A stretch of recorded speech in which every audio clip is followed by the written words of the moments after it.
is a presentation of Main Street Media, your source for news, sports, and information on Main Street in Middle Tennessee.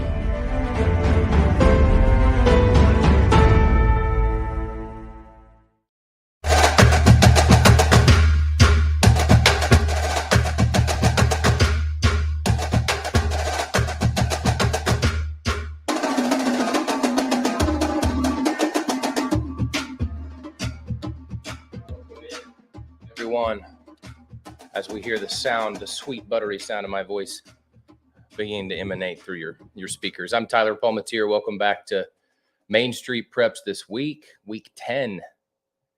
I don't know how we got here, but we're here. As you probably noticed, my co-host, or should I say our host, our point person normally every week, Russell Venozzi is not here this week. This is you don't have to adjust your screen. He's gone. It's just me. So I'm going to try and carry this thing solo. We have a great guest this week. Christ Presbyterian Academy coach Ingle Martin is here. Massive game against Lipscomb Academy this week. Definitely some intrigue there, and he's going to join us a little later. So we're going to kind of just jump in with some takeaways. My takeaways. And I'm going to get some help from our producer, Billy Derrick, also. I would also like to remind you of a message that we have. This podcast is sponsored by the Tennessee Highway Safety Department. Fans don't let fans drive drunk. Billy, is it legal for me to start a sports show in Tennessee on a Monday or Tuesday without talking about the Tennessee win over Alabama? Honestly, that's where you have to start. Yeah. There's no other option, really. I mean, that's what everybody's talking about. Incredible. But I like how in the script you mentioned the recruiting impact of this game, simply because, I mean, you beat Alabama for the first time in 16 years, and you've got a lot of recruits on hand. And I heard a rumor that Coach Heupel told several recruits that they would win that game, and so that might have helped a little bit too. So good for Tennessee, but also great for a lot of these recruits that may have a little bit more motivation to go to their hometown school. Yeah. I mean, college football teams are always trying to get the best players to their best games. And sometimes it could even just be the best environment. You know, if you lose to Alabama, but you show them what that stadium can be on a Saturday, that can be a big thing. To win, you know, the first thing came to my mind was this is probably going to create its own little recruiting vacuum. Mm-hmm. There's so many guys in town to see that game. And I don't know when or how, but I think a handful of guys their commitments are going to stem from this game. And then, of course, just almost right on time yesterday, Lipscomb Academy defensive back Caleb Beasley says he's going to commit to a school after Friday's game against CPA. So, I don't know. Maybe I wonder. Who knows? It's hard to know. I will say this. I have a funny story about a prospect back in the day when I was covering a state championship game. He said he was commitment after the game, and it was the state championship. I thought, man, you got to be pretty confident you're gonna win that game to hold your commitment announcement after that. And they were the high flying spread offense team from the east side of the state. They played a flex bone offense team from the west side of the state, and they got upset. And then you know what, that kid didn't announce his commitment that day, Billy. It was a kind of an awkward situation. Wow. Mike Stoops was in the building. I mean, it was weird. But anyways, it's crazy how one game can impact recruiting that much, especially for a player. I mean, I'm sure if you're Tennessee, you let them go into the locker room after the game and toss them a cigar. I mean, they probably loved it. I mean, if you're Tennessee, you're rolling in it right now. That is exactly how you want to get the ball rolling in a recruiting cycle, one way or another. Kind of moving on from that, there was not a whole lot of region action last week. It was a lot of non-region games, and the slate was a little bit light, but out came a result that kind of surprised me, Billy. Laverne upsetting Overton 33-8. Overton was a team looking like one that could challenge Cane Ridge for that region. And Laverne gets a great game from Javon Drake, 115 yards rushing, 123 passing, 4 touchdowns. And now suddenly Laverne has an outside playoff chance. I believe it needs to beat McGavock. I think McGavock needs to lose this week, and then Laverne's got to go beat McGavock next week. So don't claim to necessarily be a Laverne expert, but that result's certainly surprising and has a potential to impact that race moving down the line.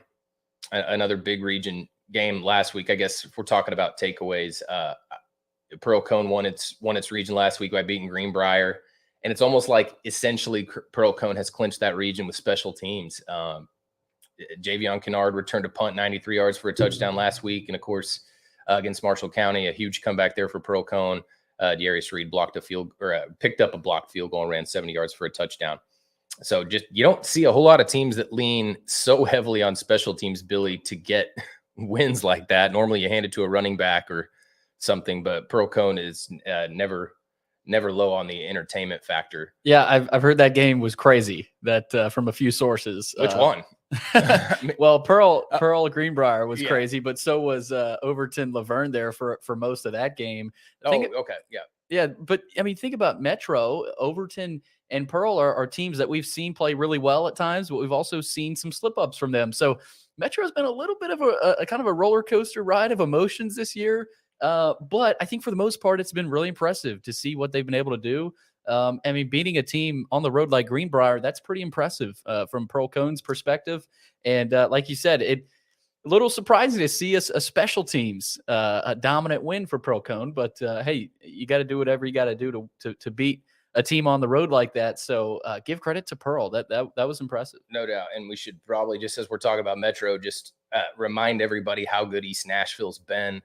I just don't know if quite what they've done has gotten enough justice in the large schools that they've beat. And of course, Riverdale going over to East Nashville this week for that final non-region game on those team schedules. A couple other things that caught my eye. MTCS, Eli Wilson put up some crazy numbers: 272 yards rushing, 62 receiving yards, 109 return yards, 4 touchdowns. And that includes a 90-yard kickoff return for a score in a win at Webb.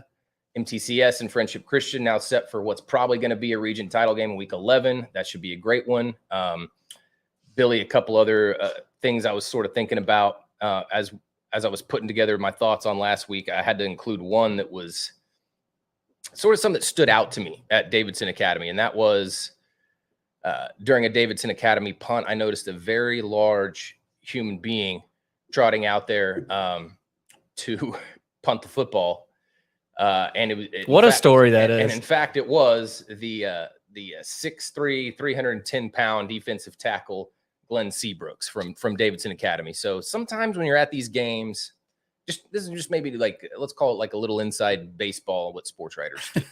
I feel like you're always the guy to catch that, the interesting kind of fact nugget tidbit. When a large punter goes out there, it's not that large. Yeah, though. It's not uncommon for there to all of a sudden be a squirrely backup punter in there because it's high school football. The rosters aren't huge.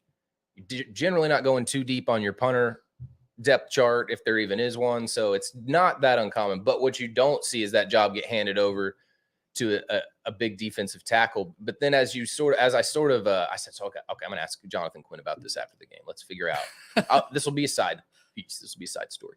And he said, yeah, the guy's just really athletic. He just said he was out there kicking one day, and sure enough, Glenn Seabrooks, I mean, he's a large guy, but this is a pitcher, a first baseman, a third baseman in baseball. He's nimble. He moves around, and he's got offers from Memphis, Miami of Ohio, Tulane. So I think he's going to, those are all good ingredients for a college lineman. I think bigger offers could come to that guy. I'm not a expert on the offensive, defensive tackle, recruiting evaluation. Right. That's not a position I know a ton about, but when you're that athletic and that big, I know that bodes well. He's got some good offers already. So super interested just in writing about that and also talking to him. He was a great kid, but in football, there's the fat guy touchdowns and it's fun. It's fun every time a big guy shocks you with his athleticism. You know what I mean? And I think that's part of this game in so many different ways. So I enjoyed doing that. Davidson Academy is just a great place to go to a football game if you're ever looking to go. Yep. A lovely little setup. The Grove is awesome. I did a short sort of half serious turf review on their field after the game. They have a great layer of Bermuda out there. And while we're on Davidson Academy, that was my first time to see running back Courtland Simmons. He's a 3-star guy who's really kind of built in that, I don't know. I was trying to find a good comparison for this, but like a Samaje P. Ryan, he's 5'11", pushing 190 or 200. He's all muscle and Right. really impressive guy. Billy, you and I talked on Friday during that game about how much he means to Davidson Academy. Obviously, he was big in that win, and Bears are more than likely going to lock up a playoff spot here, or at least have the upper hand. So I really enjoyed watching him. I think some college is going to get a great player. So it was just fun to see that team fully healthy. I think I saw them earlier in the year and they weren't. So yeah, it's always interesting to see a running back like that, dominate at the high school level, because they can carry you so far. I mean, you can kind of lean on them to an extent if you've got that good of a running back. So he's been that guy for Davidson Academy, and I think that team will go as long as he can take them. I know we talk about quarterbacks in that extent, but I mean, he's that type of running back that you can kind of lean on, throughout games, especially in the fourth quarter. So I'll be interested to see how much of an impact he continues to play for Davidson Academy down the stretch. How much live football have you seen this year, Billy? I mean, a lot. We go live to a lot of different streams, and but not live in person. So I've only seen 2 high school football games in person this year, which is out of the norm. I usually love to do that on Friday nights, but you're the studio guy though. You're the guy that ends up behind the screen. Yep. You're bringing it to everybody. Yeah. Well, so what you've streamed a lot of games. What's the best game you've seen this year? Oh, that's a good question. The last few weeks we've had some really good finishes. You saw Knoxville Father Ryan, right? Yeah, Knoxville Catholic Father Ryan. We were listening to that one, but I would say Mount Juliet, the crazy Mount Juliet finish a few weeks ago. Mount Juliet, White County. Yeah. We were watching that. And we were going there live. We spent the last 20 minutes of the show in on that game. I would say that one. I mean, it was unbelievable. The fleet, I think it was the hook and ladder at the end that ended up winning it for Mount Juliet. Mm-hmm. So that's definitely, I would say, up there for me. But there's been a lot the past few weeks for us. Yeah, I was just starting to think about where have we I got a chance to see some pretty good games, and I started thinking that we had that one week where there were some awesome finishes.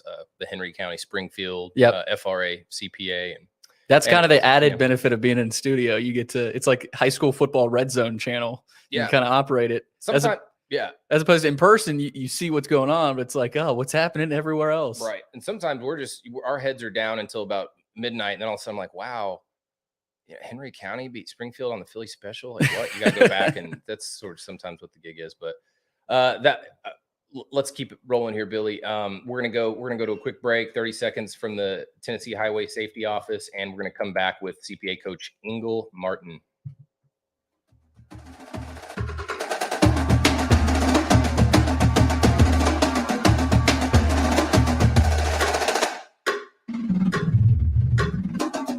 It was just a few drinks. I'm good. I thought it was good. After every game, we always have a few. It's no big deal. It was no big deal. Hey, I can hold my liquor. I thought I could hold my liquor.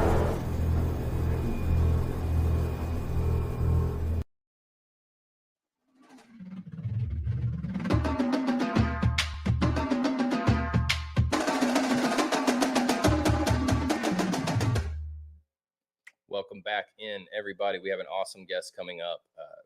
Christ Presbyterian Academy football coach Ingle Martin. His team is coming off a massive win against Oakland and has a massive one against Lipscomb Academy this week. Ingle, thanks for joining us, man. Thank y'all for having me on. Yeah. You just have me today. Russell's taken a few days, so it's you and I. If some don't know, you've moved into the athletic director role in addition to the football job, which any kind of football job in a place that's serious about this sport is already really big. What is kind of filling you up personally about now having the AD job, and how are your days over there now compared to before? Well, I honestly moved in February and really just stepped into what I felt like our head of school, Nate Morrow, was really asking me to do, and great opportunity to serve our families and our kids here. And it's not really something that I ever set out to do, was to be an AD. But of course I didn't set out to be a high school football coach either. And just trying to honor where God's got me, and my family's here. Got 2 boys here, and my wife works here. And so we're very thankful to have an opportunity to work at a place like CPA. Yeah, I remember us talking once about how you got started in this, and football or high school football wasn't really in your path. So it's interesting. Now you're running the whole shebang over there. When you guys stopped Oakland's 36 game win streak 2 weeks ago, that was one of those high school results where it just seemed like everybody knew about it right away. If they didn't already know, it was sort of in progress at halftime or the next day, they figured out about it. It was just big around here. Were you able to enjoy that a little bit? Yeah, I think for us, we had fall break last week. And so, everyone was wanting to talk about it. And I said, well, bottom line is the food tasted a little bit better over fall break. That was kind of what it did for us. But no, it was a great opportunity for our kids. Really proud of them, continuing to work, continuing to stick together. High school football's a rather amazing sport. And I guess all of high school athletics is pretty incredible. Just the opportunities that you have to improve and get better throughout the course of a year. And I think a lot of times everybody wants to have this instant gratification and you want to have results immediately. And sometimes that's just not in the cards. And so our kids have been playing hard and practicing hard since we started practicing in July. And it was fun to watch a game kind of come together. And obviously, Oakland, we caught them at the exact right time. They had a huge game the week before and a huge game the week after us, and they were on fall break. And so there were lots of factors that were playing in our favor. And, biggest thing I think for our kids was being able to play against a quality opponent like Oakland and the quality of players. And obviously Coach Creasy's one of the best coaches with probably arguably the best coaching staff in the state. It really challenged all of us. And so it was a game that certainly we're proud of, but we've got 2 more region games left, and that's really where our focus is. And so we're excited to have those 2 left, and then getting into November and getting into the playoffs. That's what makes high school football fun. You guys, CPA, weathered a little bit of a rough patch, maybe into the middle or beginning of the middle, into the first part of the season, whatever you want to call that. But all of your region title goals are intact. I was just curious, how much of a role did injuries play in your guys' trajectory this season, Ingle? Have you gotten guys back that maybe I or people don't know about that have gotten healthy who've helped turn this thing around? No, high school football and in any football at any level and sports in general, you're always going to have people coming in and out for different reasons. And that really wasn't anything for us that we worried about. I think the most important thing is that, we kept seeing areas that needed to improve, and the kids saw spots where they could improve, and they kept trying to do it. And that's all we ask. I tell the kids, as much as they'll listen, you can control 2 things: your attitude and your effort. And that's really it. After that, it's out of our control. And so that's what we've asked them to focus on. And I think they've done a really good job with that. And for us, no matter who we put out there, that's what's fun about playing is that kid gets opportunity, and we're going to coach them up, and hopefully Friday's an enjoyable experience for them, no matter what the outcome is. Obviously I think we're all creatures that enjoy having some praise and enjoy things going well.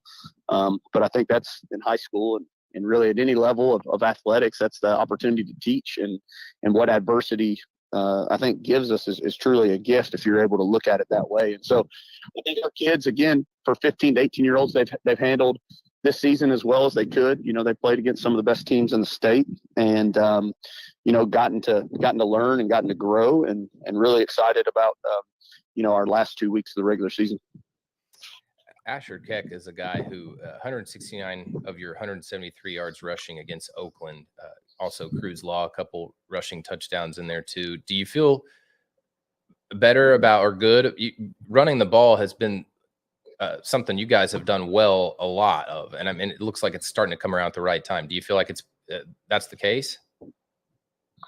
Yeah, I think Asher played a really good game, and he will be the first one to tell you that the guys up front did a great job. And, I think our coaches, Coach Nichols, who coaches our offensive line, and Coach Haywood, who's our offensive coordinator, they did a great job getting the game plan ready. Coach Linger's done a great job developing those backs. And, we really have been kind of a back by committee this year. And Asher's number was called this past week. And he was able to make some plays and make some guys miss, which was exciting for him.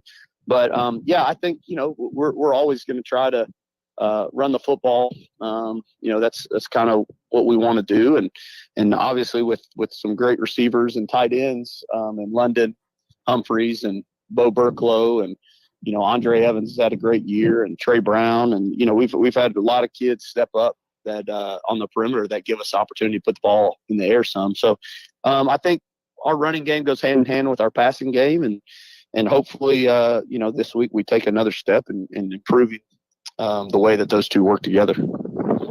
Yeah, and we're sitting here talking about the running game, and I'm gonna ask you about Braden Streeter, but I should mention if you haven't seen London Humphreys, CPA receiver committed to Vanderbilt, play football, go out and do it. He's super talented. That's one of the best receivers in the area, hands down. Numbers, whatever they may be, he's fantastic to watch. But in that passing game, Ingle, Braden Streeter last 2 games, 424 yards passing, 6 touchdowns, 1 interception. Is there anything that you feel like he's doing necessarily well? Has he maybe benefited from just maybe playing a little bit more lately? Yeah, I think our quarterback group at CPA is one that we're very appreciative of and feel like we're blessed to have. We've got Thomas Vaccaro, who's played a bunch this year, who backed up Cade Law last year. Thomas did really well and got injured in the Cane Ridge game, and then Braden's come in and played well the last 2 games, and really any like I said earlier, anytime when you're 15, 18 years old and you get opportunity to get reps, it's just amazing to watch the improvements that happen. And both those guys have done a great job with it. And then, we have sophomore Hudson Chance, who I don't know if he's still leading the team in touchdowns, but, he was kind of our guy that we were putting in on some short yardage situations. And so really all 3 of those guys have done an outstanding job. And, I know that whichever one of them plays or has to play for us, they're going to be ready. But Braden, really proud of how he's grown and how he continues to develop and just the competitor that he is. But yeah, our kids are excited about this opportunity. And I think Braden for sure is one of them that's the most excited. Yeah, and there's obviously a huge game this week for you guys hosting Lipscomb. That's developed into a great rivalry. Lipscomb's obviously one of the top 25 teams in the nation, according to several polls. Is there anything when you play a game like against an Oakland, against a team like Oakland, are you able to pull anything from a game like that could help you this week? Yeah, I sure hope so, and I hope we can pull it from FRA and Cane Ridge and NBA and Brentwood Academy, and you go down the list. Every game we play, we hope is a chance for them to grow and to learn. Like I said earlier, Oakland's got one of the best coaching staffs and best group of players, in the state. And so when you play against that, when you play against NBA and you play against Brentwood Academies and Independence, Cane Ridge, the whole schedule that we played, FRA, I mean, those are all teams with really good players and really good coaching staffs. And so not only do the kids get to learn, but the coaches get to learn and grow. And I think, you're really in trouble in any spot in life when you don't think you can learn anymore. And I think that's one of the things that I love about our coaching staff and our kids is that they're always wanting to learn and always wanting to grow. And so, again, what are the opportunities in front of you? How do you learn from them? How do you grow? And then what are you going to do about it? And for us, we've got the most we have left is 7 weeks in our season. And so we want to maximize each and every day. And today is the, yesterday is already done. Today's the next day that we've got to do it at practice when we start around 4:30 today. That is the truth in a football season that seems very long at times. That's the day by day is the best approach. We're gonna get you out of here pretty quick, Ingle. But I did want to ask you. You had one of the all-time dad experiences earlier this year, getting to travel to see your son and the Nolensville Little League team play in the World Series. What was that experience like for you? It was incredible. I think the the remarkable thing for our family was my profession and the timing of it.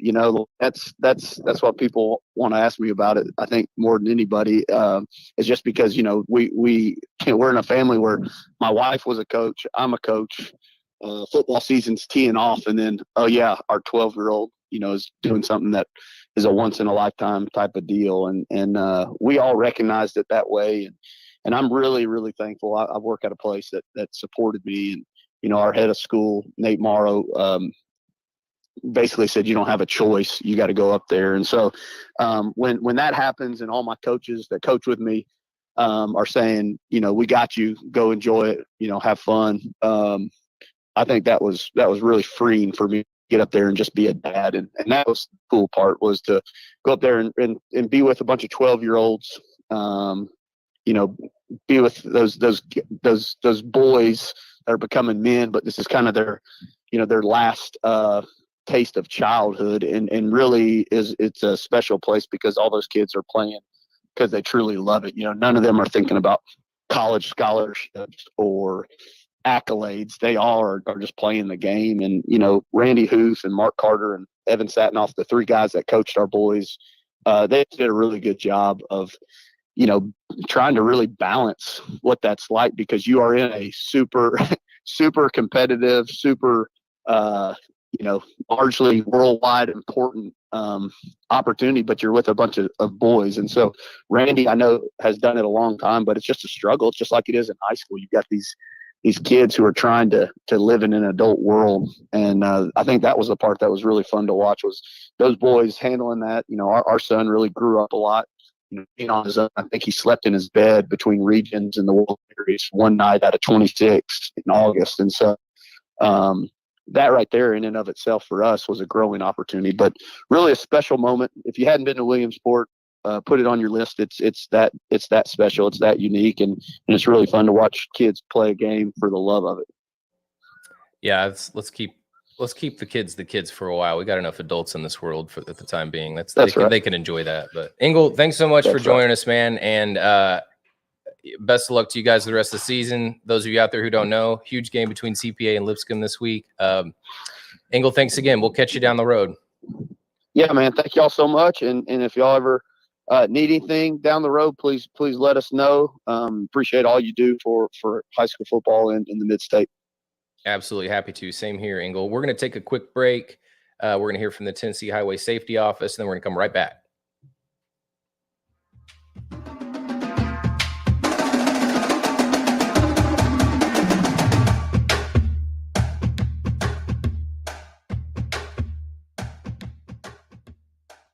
It's just a few cocktails at happy hour. It was just a few cocktails at happy hour. You really good try. There aren't any cops around. I didn't think there were any cops around. I drink and drive all the time. Sir, you've been in a serious crash. I need you to hang on, okay? Cover your name, sir. Where you are right now?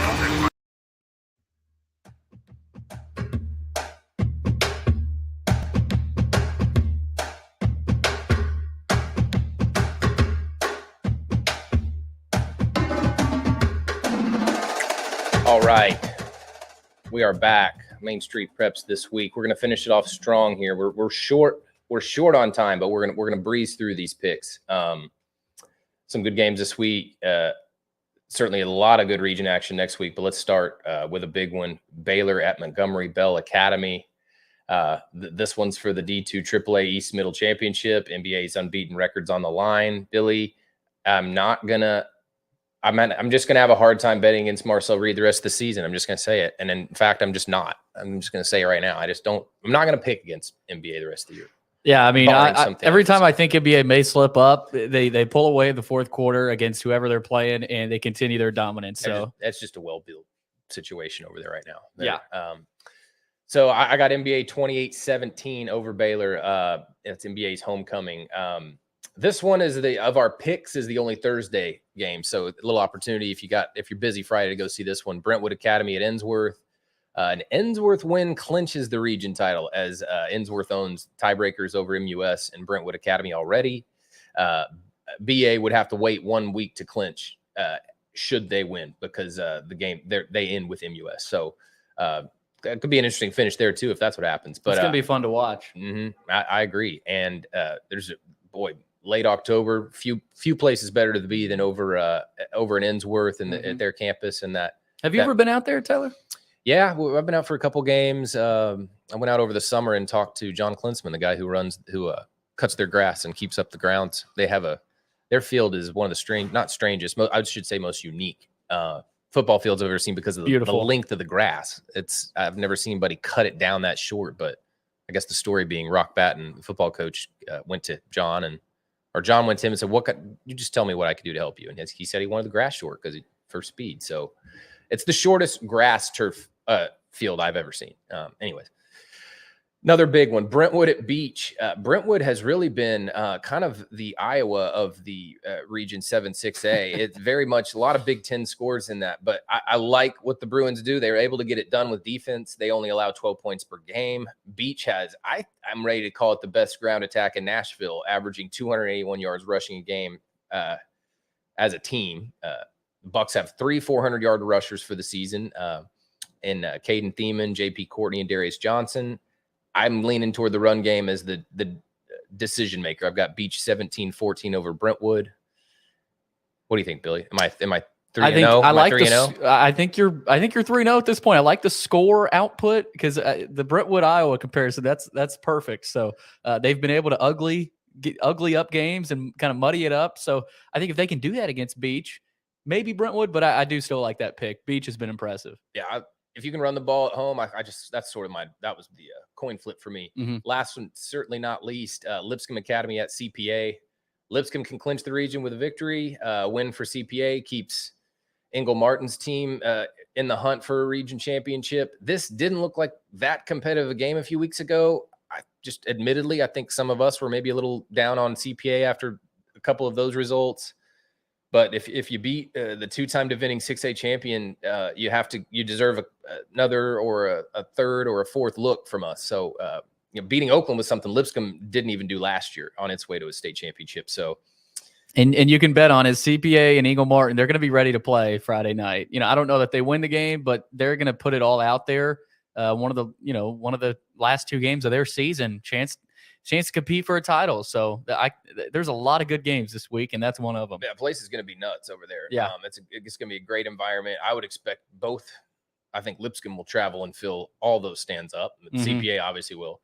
I still think Lipscomb's the team to beat. I think it's the overall best team in Tennessee, although the Mustangs do have to go out and prove that each and every week. And this is just the way that classification is in that region. This is their toughest region test, I believe. So they've got to go prove that. And certainly you can't slip up in this game. This isn't like playing Oakland non-region. You want to have as much playoff advantage as you can. Certainly you'll get another shot in the playoffs at whoever, but big game. Not a time to slip up. I do not think Lipscomb will. I've got Lipscomb 34-24 over CPA.